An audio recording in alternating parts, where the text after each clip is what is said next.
We are back at Wise Kracks, back in studio. Back in studio from Arizona. George and I were on location last week. Your fantastic Texas Rangers. And I screwed up. Yes. I literally just got yesterday. It took forever to get. I have a Texas Rangers shirt with a big T that I was supposed to wear today, and I screwed it up. I forgot. You have to wear it next season. Yeah.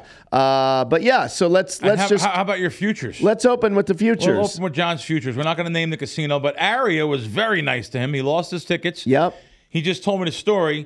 Walked into Aria, gave his card number, and they found his tickets instantly and paid him. 100%. 2 tickets. Usually it's 30 days. Each. They were made 7 days apart, exactly 7 days apart. Because they play every weekend basically. And they paid him $12,000. I mean, that's unbelievable that they would. Yeah. That's I'll tell you what. A lot of people don't like to use their cards because they feel people are trying to get their information or something. No. Believe me, use the card. This is the reason why. Had I used the card with all the bets, I'd probably have been paid by now. Yeah, because he has some other ones right now that he's going through, and he's trying to get paid at some other casinos. Yeah, I'll get it though. They've all thanks to you. Yeah. You introduced me to some people the guys that run the books, and they were great. I spent 30 minutes on the phone with one of them. I won't say where yet, but no, we'll give them all credit once you're paid. 100%. But he was really, really great. Yeah. You could tell it's going to happen. What did you guys think about Arizona? You guys went just for the one game, right? Yeah, we went for the one game. Didn't go to the championship game. Did you watch the winning game here? Yeah, I watched it at home. Yeah, I was just. But nice. You went and the owner of the Rangers, one of the owners, gave you seats. Yeah, gave me seats. Good. Neil Liebman. Fun experience. Yeah, it was amazing. I mean, it was George's first World Series. First World Series. Right? First big, I'm a huge sports guy. First ever championship anything environment. Yeah. Oh, wow. Yeah, it was huge. Will you go to the Super Bowl? Dude, no. There's no... Too much. Too crazy. Yeah. I don't want to go. Not only is it too much money, but it's just like the Super Bowl is such a... When I watch it on TV, I'm like, this is a 5-hour production, and it just seems like it would be a boring game to be at live.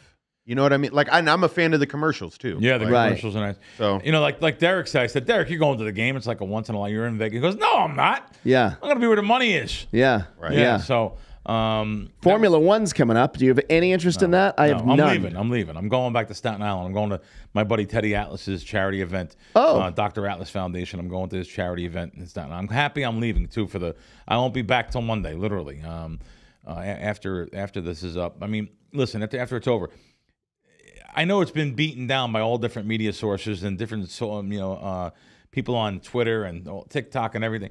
It's a disaster out there. I mean, how about they put this film over top of the crosswalks that cross the strip? Yeah. And tourists took like pens and they took it down. And then they came back and made it even better. Came back and made it. Yeah, it's going to be cat and mouse till the end. Yeah. They'll be bringing razor blades out there, taking it down.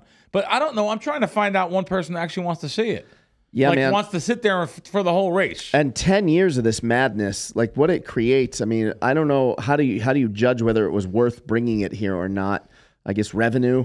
It's worth it for whoever's pockets were lined. The traffic is crazy down there. Traffic is crazy. It's just it's so bad. The strip is the yellow cones are everywhere. Everywhere all over town. It's a total Did you mess. guys hear about the culinary union? Yes, big strike, right? Hey, if they've been protesting. If they go on strike, they've been protesting, right? If they go on strike this week and it shuts these casinos down, I think that's the final big F you to F1. They really might have the upper hand then. I want to talk about, I had to go to San Diego overnight, so for one night. So I go to the airport, 5 in the morning, my flight's 7 o'clock, and my flight gets canceled after being there for 3.5 hours till 8:30 because of fog. They canceled all the San Diego flights. Yep. So they got canceled because of fog. There's that, I guess they call it the marine layer there. Yeah. It's just so bad. It didn't burn off in time. And I just said, you know what? I'm going to drive. I went downstairs to try to get my bag. It's on the flight. They have to try to get it's on the tarmac. They have to try to get.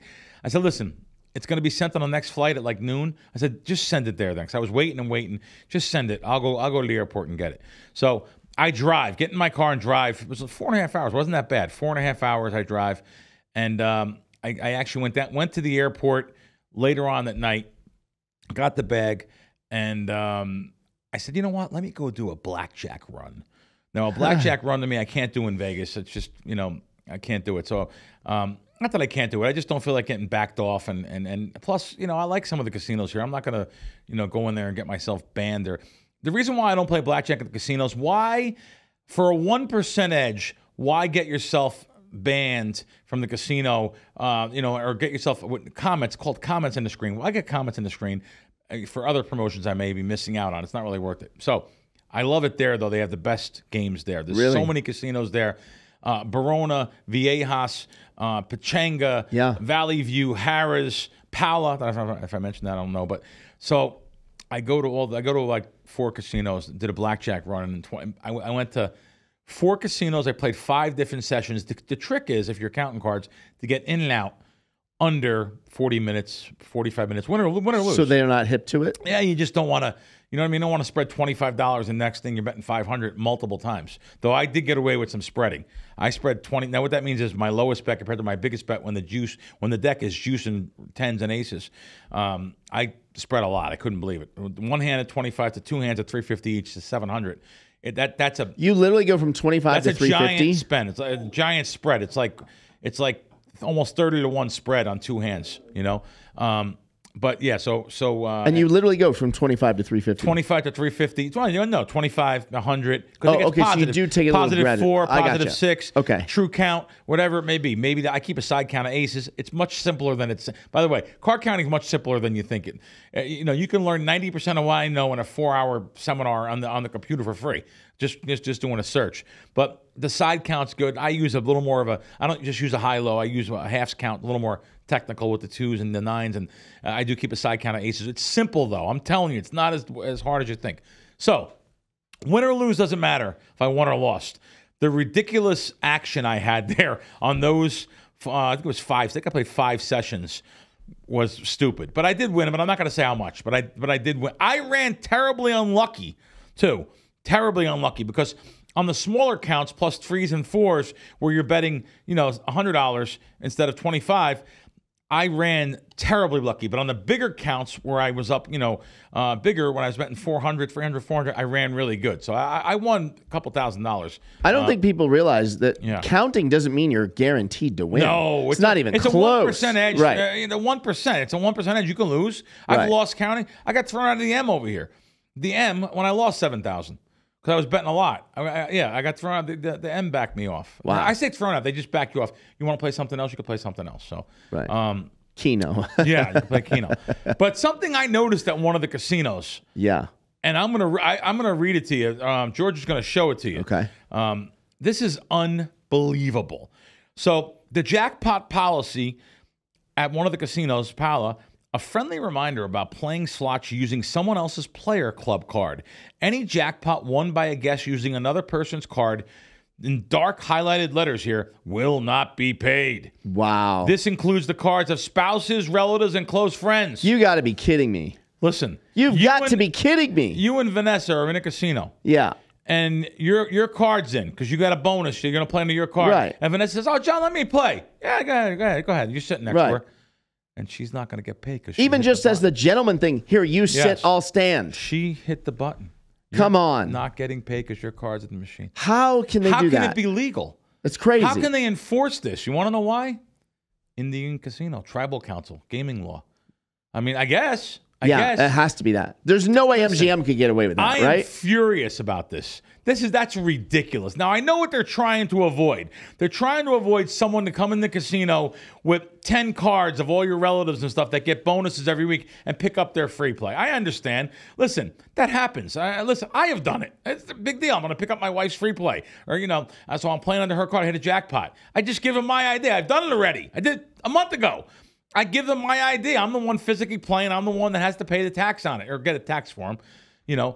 It's ridiculous. Ridiculous. I've never seen nothing like this in my life. How did they get away with it? And so they're just trying to beat people that are trying to beat the comp system. That's what that is? Listen, it's real simple. People are playing someone else's card, getting their free play, probably going to split it with that person with the name on the card. Because you could have 10 cards printed. Yeah, but I'll tell you what, they frown against it. I know someone, Harrah's in Chester, Pennsylvania, that was arrested with 20 cards. Really? Of other people. I mean, he knew them all. He didn't steal them, but he was getting their free play and playing under that promotion. It's an advantage thing. Right. But I don't think of it being illegal. But I never do it with 20. Listen, I do it with one card. One extra card, my wife or someone's card. I don't do it with 10 Let me cards. ask you this. Probably shouldn't say this on the show, but I will. Say it. Free parking. Yeah. And as it relates to the card, when you get to a certain level of with the card, okay to give to your spouse? She has a card, you have a card? I gave my 7-star card to 2 different people at dinner at Peter Luger's last week. Okay, that was my next question because sometimes I might give cards to a couple people, a couple friends. Here you go. Yeah, take the cards. Why pay $20? Right. You know? That's why I like the Wynn has probably the best, because everyone's charging for parking now. The Wynn probably has the best parking policy in town. At the Wynn, you get 4 hours free, everybody. Because a lot of the casinos will give locals free for 4 hours. Yep. That's everybody. So I noticed the difference at the Wynn parking lot. It's so slow than it used to be. People used to go there and park for the whole day and walk up and around, do their right. But so that's what they're trying to avoid. Yeah. They're trying to avoid 4 hours for free is great because you can go, you can eat, see a show, gamble, and go home on under 4 hours. Yes. Yeah. Yes. But yes, do I admit it? Yes, I have given a card out. Okay, so that's okay to do. I have done that. Yeah. Let me talk about you real quick. Yes. So the other day, I seen something on TV. I seen a video of your dad, Bruce Springsteen, Stevie Van Zandt, and Patti Scialfa, the wife of Bruce Springsteen. She was in the New Jersey Hall of Fame. And I was pissed. I was like, how can John not tell me this? I was mad. You were? I was mad. I was like, how can John not tell me? This is a big thing. It's so great. I mean, I love your dad. I love him. I've been with him so many times. And he's such a personable, warm person. He's a great person. Yeah. But I was like, John, look at this video. And then John sends me back a picture of him and Springsteen. I was like, this mother... I was like, look at this guy. Okay, let me explain. Let me explain. First of all, you're right. I should have told you. Jersey. Here's why I didn't, though. Let me explain. DeVito. Let me explain. David Chase. You're going to think I'm crazy, though. It sneaks up on me. So think, this is something that... So Al Sapienza, who is my... I know who he is. You do? Sure. He was on Sopranos. Yeah. Yeah. Do you realize... He played Mikey Palmise. So that was like he was never married to my mom, but after my parents got divorced, he dated my mom for like 10 or 12 years. So he was like a stepdad, basically. You're kidding me. Yes. So he's been in a lot of things, by the way. Yeah. Like over 100 movies, but he's most known as Mikey from Sopranos. Yeah, first 2 seasons, right? They chased him. They got the poison ivy. He gets thrown off a building, right? Yeah. No, they chased him in the middle of the swamp. Oh, right. It's good to know you follow his roles. There we go. Sorry. He goes to a place with my dad a month before that. He's at an autograph signing or something. Oh, no, something for Cousin Brucey. Okay. You remember Cousin Brucey? Of course. Okay. So Al sends me a voice message, and he says, Johnny, I'm going to be with your dad this weekend.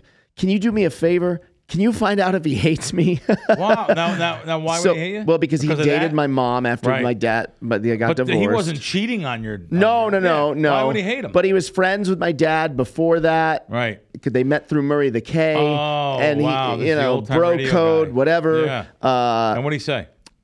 And so I just texted him back. I said, no, my dad doesn't hate you. Don't worry, but I'll ask him. I forget to ask my dad. Oh, this is 2 months ago. 2 months ago. And he shows up, and your dad punches him in the face. No, they see each. He goes up to my dad, thinking that I've talked to my dad because I also said, no, my dad doesn't hate you. Don't worry, right? Right. So he goes up to my dad, and my dad couldn't have been nicer to him.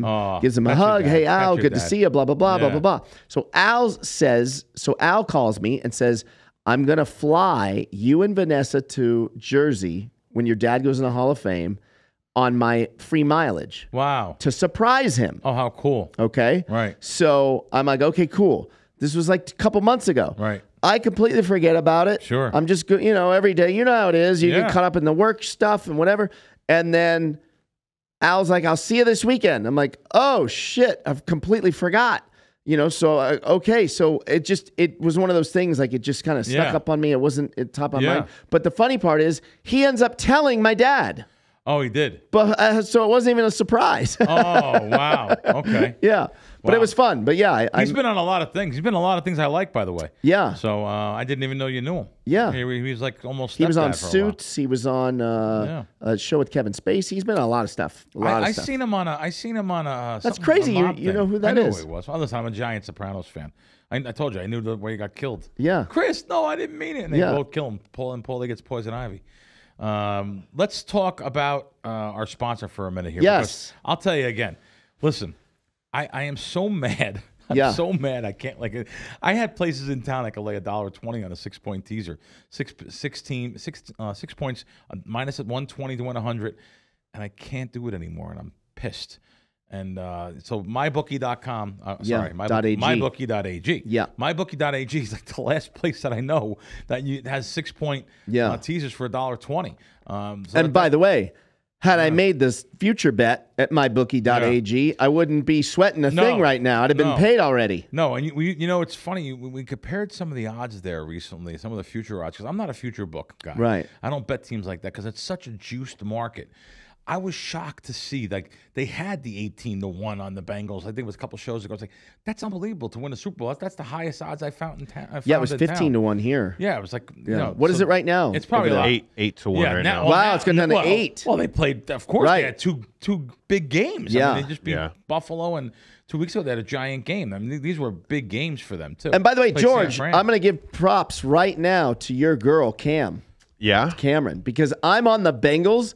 Because you said, I want to say in Arizona, you said Cameron thinks Bengals win the Super Bowl. Didn't you tell me that? Nick. I said Nick. Oh, it was Nick. That's Nick Diaz that said it. My bad. No. You're good. You're good. Still giving your girl props. No, she's been just knowing football like a psycho. Yeah, dude, she has been sports betting pretty sharp lately. She's at that point in time in sports betting, Bill, where she's like trying to find like unique lines and trying to like she's a sucker for like a 5-1 on each team to score 2 touchdowns each half. Right. So like in her head, she's like, you know, big scoring games if the over hits, but like she's hunting for lines and telling me stuff, and I'm like, it's crazy. You brought it up earlier a couple of episodes ago that women in sports betting is growing. It's just because it's a lot easier to understand on the phone. I feel like they made a huge jump from when you go to a sports book, how intimidating it is, to now just clicking a button. Yeah, I had a sports book. That's interesting. If you remember, I had a sports book recently tell me, I couldn't believe it, that 19% of the profiles were female. I said, wait a minute, hold on a minute. All the app profiles, all the apps, you tell me 19% are females? There's a percentage of them that are bearding in their wives or girlfriends or something. Sure. But even if I don't it's care half. if it's 10%. Right. I don't care if it's 10%. You're kidding me. Females are betting sports at an all-time rate. It's unbelievable. Wow. Hard to believe. Yeah. Hey, all right, then shout out to Nick Diaz at the Veterans Minimum podcast, because I'm absolutely on that bet because of you, Nick. I'm on the. That's why I'm on the Bengals now. I'm on the Bengals. So going back to go ahead. Sorry. MyBookie.ag is our great sponsor, and they had that great 6-point teaser. They have great odds on a lot of different things. And let me tell you, how about their bonus? They have a 10% bonus right now, which is a one-time rollover. It means whatever you send in, you have to roll it over one time, and you can ask for a withdrawal. Better yet, I'm going to give you something else. If you add the code KRACK, K-R-A-C-K, they're going to give you an additional 10% up to $200. So if you send in, $1,000, you're going to get $100 from them. You send in $2,000 or, up to, actually, if you send in $4,000, I think is the ultimate. You can get both bonuses. You get $400. So I wanted to mention that. And listen, I'll just tell you now, I can't stress this further. I don't like laying more than 11 to 10. A lot of the different industry books come into this country, and there's more than 11 to 10. Of course, my bookie is old school. They have 11 to 10, but it sounds like it's no big deal. But if you're laying $1.15 on both sides or on something, which I've seen now, I've seen in Atlantic City a walk-up book charging like $1.14 on each side. I couldn't believe it. That's just ridiculous. They're already going to win. Let's get into a little bit of football, and I'll tell you why. Yeah. This next week, the parity this year is unbelievable. I can't pick a standout team. San Fran was it. So San Fran was the team a month ago. Remember, like, 5-0, right? They're 5-0. They're going to the Super Bowl. Yeah. Everyone and they were like such a big favorite to go to the Super Bowl. I was like, are you kidding? Even then, though, I was like, oh my God, I can't believe what a big favorite they are to go to the Super Bowl. Yeah. So let me just tell you now. I want to just tell you that it's amazing, though. I look at these rankings. So every week, what a pro is supposed to do is rank the teams and, in order of the power strength ratings. Yep. So I cannot believe San Fran went down to number 10. 10. They're saying all these teams are better than them. Wow. Baltimore number 1, Philadelphia number 2. This is someone I really respect, by the way. Baltimore number 1, Philadelphia number 2, Kansas City number 3, and I'll just read the rest: Jacksonville, Miami, Detroit, Dallas, Seattle. How can you put San Fran below Seattle. How can you put San Fran below Dallas? San Fran below Dallas after what they just did. This is And is that Bengals? Bengals are 9th. They have Dallas ahead of Bengals. Yeah. Dude. Yeah, that's what? And his name is John Orlando. No. I mean, even me, I'm a realist. George, that's crazy, right? Yeah, no, I mean, that's very hopeful for when he said the Seahawks, they're my fraud team of the year. Fraud team. Frauds, dude. Just pick against them all year. They're playing the Commanders this week. Can't wait to take the Commanders. Wow. I cannot wait. Really? Okay. Yeah, they're frauds, John. Your thoughts? Well, Commanders are terrible. I don't know. But I mean, I should say terrible. What's the money line? But on a tease? What's the mybookie.ag they're money line? 6.5, though. You could probably get 6.5 on MyBookie, too. Washington, Seattle, down the bottom. It's game 262. Down the bottom. Did you know that's game 262? No. He knows the game. What's there? 6.5. 6.5. See, 6.5. Good number to tease. You're going to catch some extra. You're going to catch some extra half points with MyBookie. They have a lot of they have a base of customers that's probably going to help you if you're betting underdogs. No, I don't tease. I don't tease up through 10. I tease only through the key numbers of 3 and 7. But I'll tell you what you could do. You could probably buy them to 7 there, which is very important. It's a key number. It's not as key as it used to be with the the 2-point conversion now coming into play. Analytics, also the extra point 10 yards further back after the last 7 whatever years it was. So it doesn't come into play as much now. The 3 does.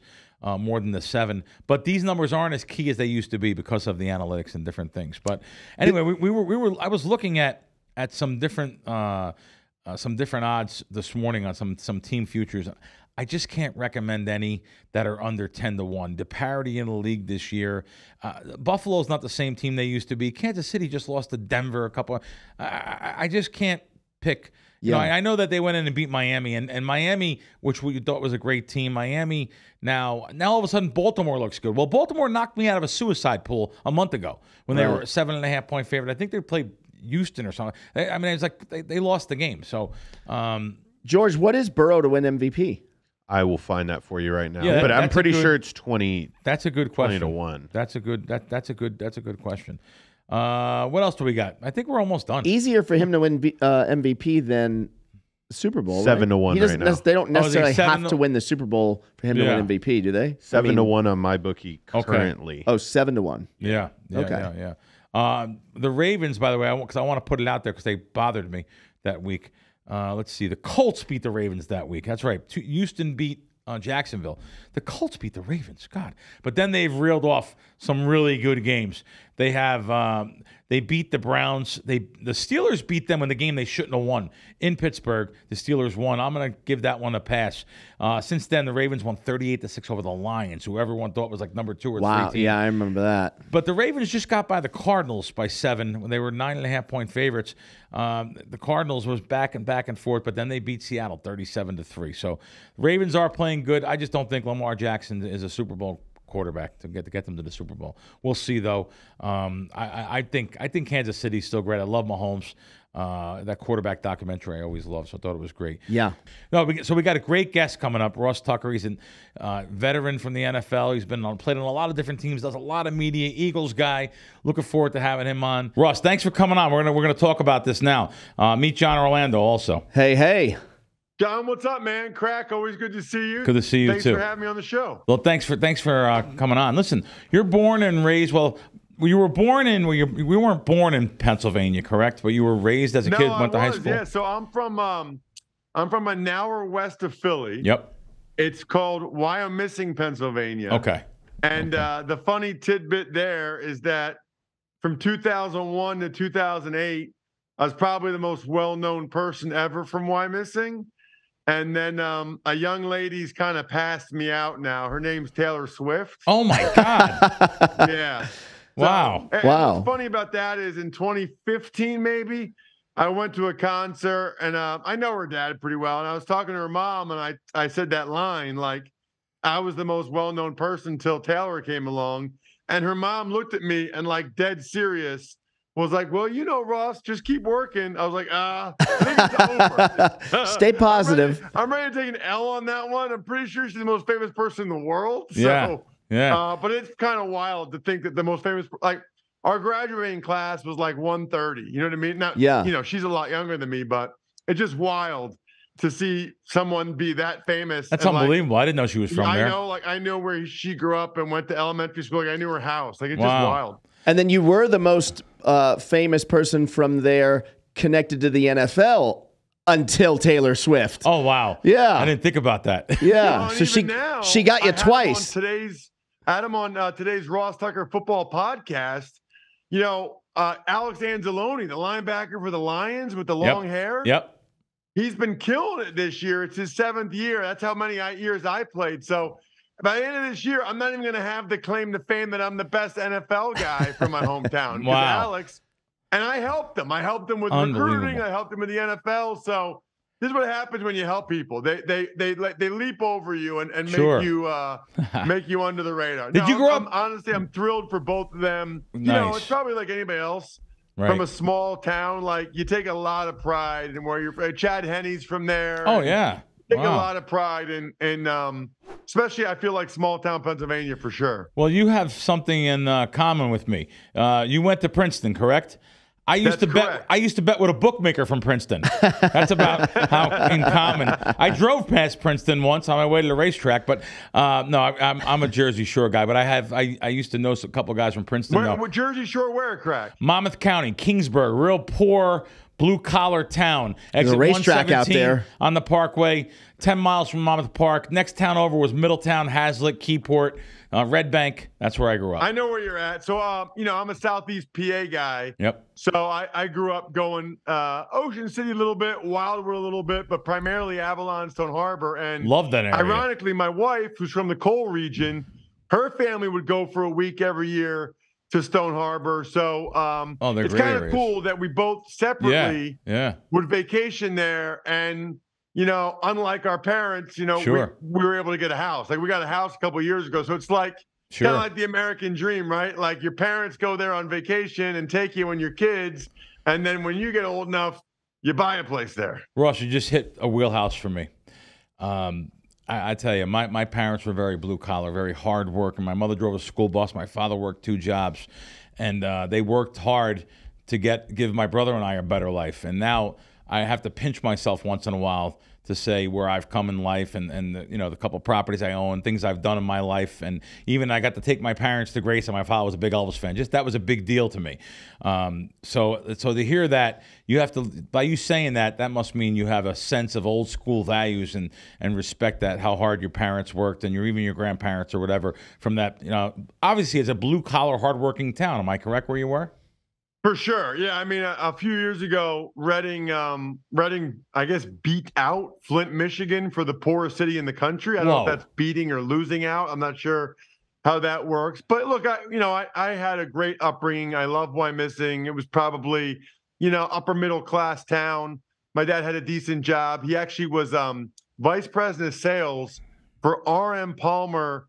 They're like the #1 chocolate Easter bunny company. Oh, wow. So I if you remember buy them. like chocolate Easter bunnies, of course, Palmer. My dad was like the head of sales for them. So he had a pretty good job.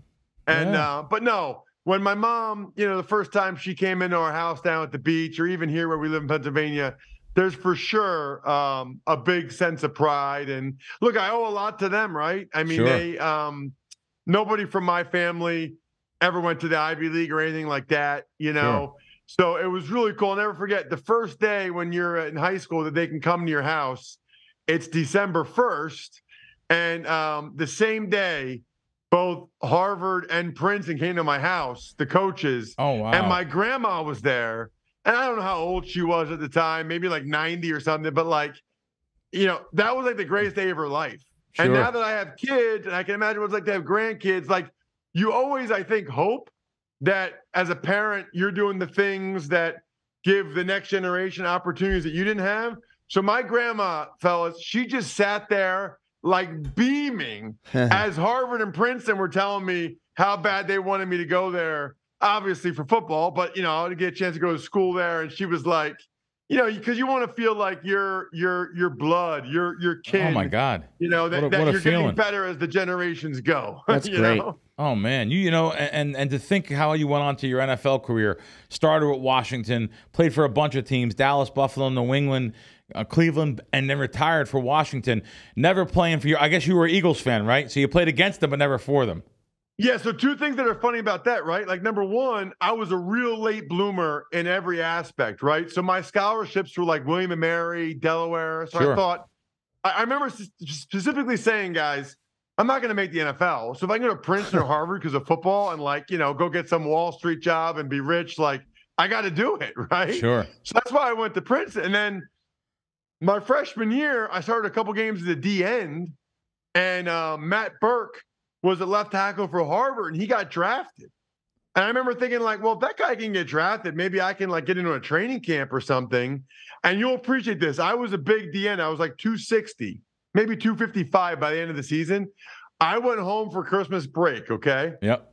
And again, Reading, Pennsylvania here, you guys can probably relate.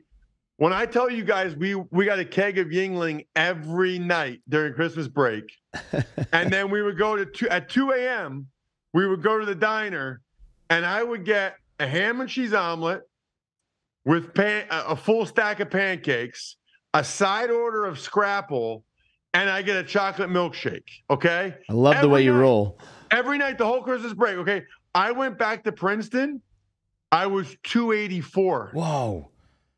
I gained almost 30 pounds during Christmas break, and they were like, "It's impossible. What did you do?" Scrapple. And I was like, had an amazing time. Like, I don't know. Yeah. So what's funny about that is that's why they moved me to offense, because I was 280 from going on a Yingling and late night diner binge. And they're like, listen, you're going to start either way, but like you could really, really do something on offense. Like, you're 285 now and you still move well.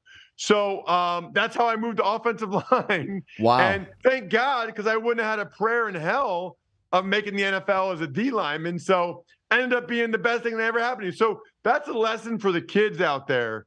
If you want to make the NFL, kegs of Yingling, milkshakes, pancakes, scrapple, ham and cheese, scrapple. Breakfast of champions. And that is the key. The late night dinner, breakfast, whatever that is.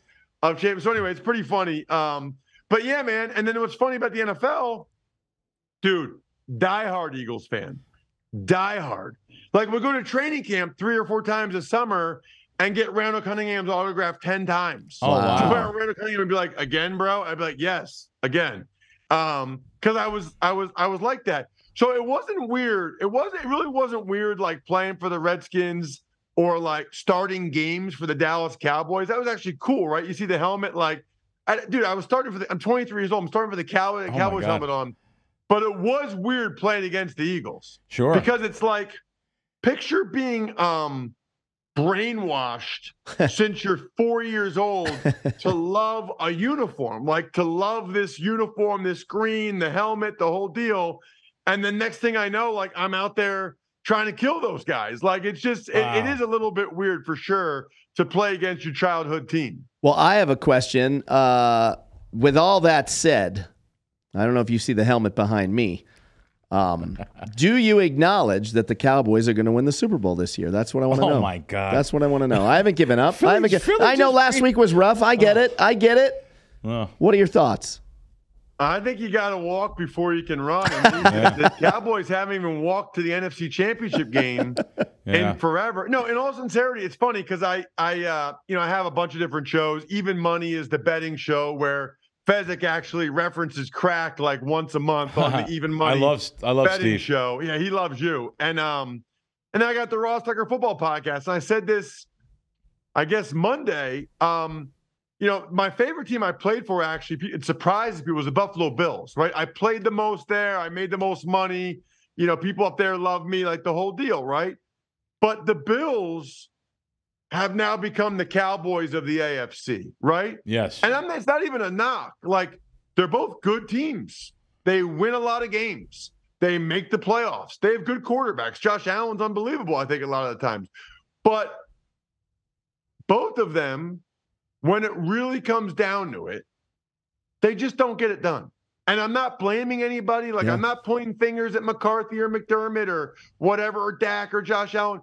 But it just seems like when they really have to do it, playoffs or even like a big regular season game against the Niners or the Eagles or the Bengals or the Chiefs, they're missing something, and they can't maybe it's my fault because I played for both of them. I don't know. The only two teams I started regular season games for. I don't know. Wow, you know, that's spot on. Really, I just looked at the Dallas Cowboys schedule this morning because they're 4-1 to win the division. I was like, wow, wait a minute, they're 4-1. They got a tough schedule, and the Eagles are 8-1 well, right Eagles now. have a really tough schedule. And the Eagles have a tough. I was going to say the Eagles have a tough schedule. So Dallas and the Eagles both have really tough schedules. They're the second half of the season, and of course, you know, Giants and Washington are out of it. So Dallas has the Giants this week, right? You know what? I didn't really. They do. Yeah. And, yeah. but and they're going against Tommy DeVito, Kracks' cousin. Yeah, DeVito. DeVito is, you know, there was a Tommy DeVito that was in the Four Seasons. Yeah. You know? So it's funny when I seen it, I was wondering if he's related. Jersey. Yeah. I'm just wondering my old school thinking. But you mentioned Steve Fezzik. Let me just tell you something. I've never said this on air, John. You know, you're going to be surprised by this. There's only 3 people I know that are in the business that I'm in that, you know, we actually do sell games to, that are winners. Out of the thousands and thousands of people, as me, Steve, and a company named Rast. That's it. That's the only ones I know that sell and win. And I'll tell you what, Steve is on a heater.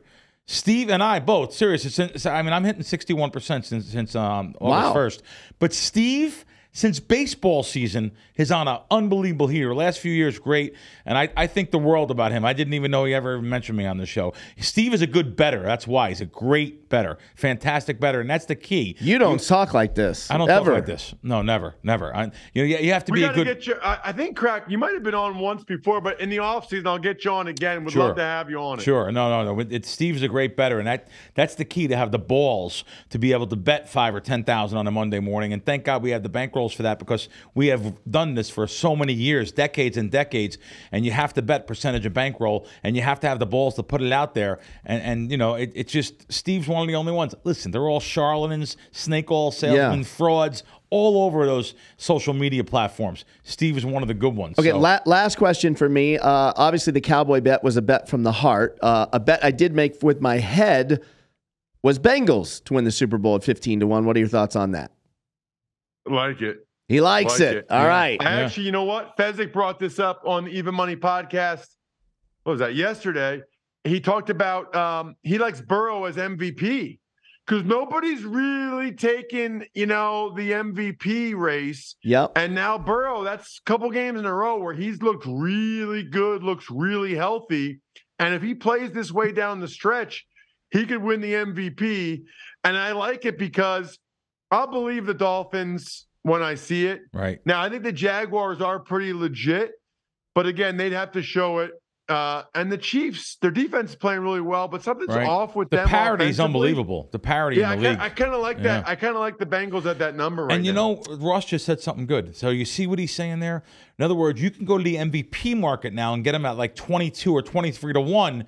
Well, if they win the Super Bowl, usually the quarterback's the MVP, so that might be a better way of attacking it. Am I right, Russ? That's what Steve was probably saying. Yeah, well, he's saying regular season MVP. Oh, regular season you're MVP. Right. I mean, if you think that if you think the Bengals have a great chance to win the Super Bowl, sure, then you probably when think that market Burrow comes up, I'm not even really, thinking really well the rest of the season. Yeah, and maybe there's better odds for Burrow MVP than there are for Bengals winning the Super Bowl. That's what you got to look at. Yep. Last thing. Yep. You're gonna laugh. We're gonna actually put this back in the show from before when we were talking about the food. So that late night food thing. See, we don't have that. You would think Vegas has it. We really don't have it. We don't. But, no. But back where he is, there's diners where there was diners back there all throughout. I drive to Scranton every Christmas. I drive from Philly to Scranton to my buddy's house every year, and there's good late night food, good wholesome food, Pennsylvania Dutch food. He mentioned a food that he said he gained all this weight. Scrapple. Now, you probably don't know what that is. No, I don't. That's a Pennsylvania thing. I have the definition of scrapple. It's also known by Pennsylvanian Dutch name as panhas. Sorry. It's traditionally a mush of pork scraps and trimmings combined with cornmeal and wheat flour and spices. The mush is formed into a loaf and then fried. Pan fried. That's what scrapple is. All right. And I haven't. It's delicious. Tony, you probably don't even know what pierogies are, do you? No, John. I've heard of them. I don't know what they are, though. Pierogies. It's like a meat sandwich. I love pierogies. I'm Hungarian, so that is unbelievable. Polish. So, John, where we live, okay, pierogies are my wife's favorite food, and like pierogies for us are like the same thing as milk and cheese and eggs. Wow. You know what I mean? Like, wow. It's like one of the 5 staples. I found out a couple years ago, I was trying to do a deal with Mrs. T's Pierogies, and they're like, Ross, pierogies is just like Pennsylvania, Cleveland, Chicago, heavy Eastern European. I was like, what? Oh, I love pierogies. We have one Polish, like Vegas, have never heard. Yeah, we have a Polish restaurant here that has them, but pierogies. Like New York and stuff, you get great pierogies in like in the cultural restaurants. I love pierogies too. But Ross, it was great having you on. Thanks for taking like 15 minutes here. Appreciate it, and thanks again. And looking forward to be on your show too. Great job. Yeah, absolutely. Definitely we'll do that, Crack. Great meeting you guys. Yeah. Thank you so much for having me on. Really appreciate it. This is fun. I'll have to do it again. And last thing, Ross, where can people hear you? Let's find out. Where can people hear you? What shows you doing now? Yeah, so this weekend I got Saturday I got Holy Cross at Army on CBS Sports Network TV. Nice. Monday night I'm in the booth. Nice. With Kevin Harlan for the Broncos at the Bills, Westwood One Radio National.